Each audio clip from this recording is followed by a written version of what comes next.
যুক্তরাজ্য জুড়ে ভয়াবহ দুর্যোগপূর্ণ আবহাওয়ার সতর্কতা জারি করেছে দেশটির আবহাওয়া দপ্তর। শক্তিশালী ঝড়, প্রচণ্ড বৃষ্টি ও ভারী তুষারপাতের আশঙ্কায় বুধবার বিকেল থেকে দেশের বিভিন্ন অঞ্চলে রেড অ্যালার্ট ঘোষণা করা হয়েছে। কর্তৃপক্ষ বলছে পরিস্থিতি জীবন ঝুঁকিপূর্ণ হয়ে উঠতে পারে। আবহাওয়া দপ্তরের পূর্বাভাস অনুযায়ী ঝড়ের সময় অনেক এলাকায় ঘন্টায় 90 থেকে 100 মাইলের বেশি গতিতে বাতাস বয়ে যেতে পারে।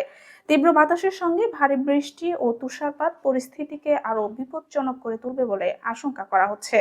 বিশেষ করে পাহাড়ি ও উঁচু এলাকায় 1 ফুট পর্যন্ত তুষার জমতে পারে। দক্ষিণ পশ্চিম ইংল্যান্ড, ওয়েলস, মিডল্যান্ডস এবং উত্তর ইংল্যান্ডের কিছু অঞ্চলে ঝড়ের প্রভাব সবচেয়ে বেশি পড়তে পারে বলে সতর্ক করেছে কর্তৃপক্ষ। উপকূলীয় এলাকাগুলোতে জলোচ্ছ্বাস ও বড় ঢেউয়ের ঝুঁকিও রয়েছে। প্রচণ্ড বাতাসে গাছ উপড়ে পড়া, বিদ্যুতের খুঁটি ও ঘরবাড়ির ছাদ ক্ষতিগ্রস্ত হওয়ার পাশাপাশি ব্যাপক বিদ্যুৎ বিভ্রাটের আশঙ্কা দেখা দিয়েছে। ভারী বৃষ্টির কারণে অনেক এলাকায় আকস্মিক বন্যা ও জলাবদ্ধ সৃষ্টি হতে পারে।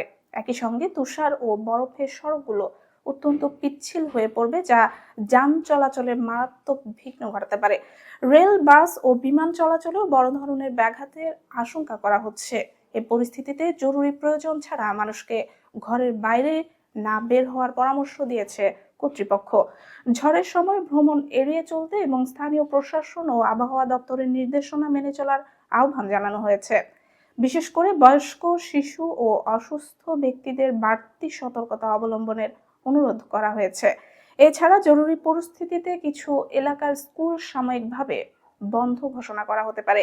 সেক্ষেত্রে অভিভাবকদের টেক্সট মেসেজ, ইমেল ও স্কুলের ওয়েবসাইটের মাধ্যমে তাৎক্ষণিকভাবে জানানো হবে।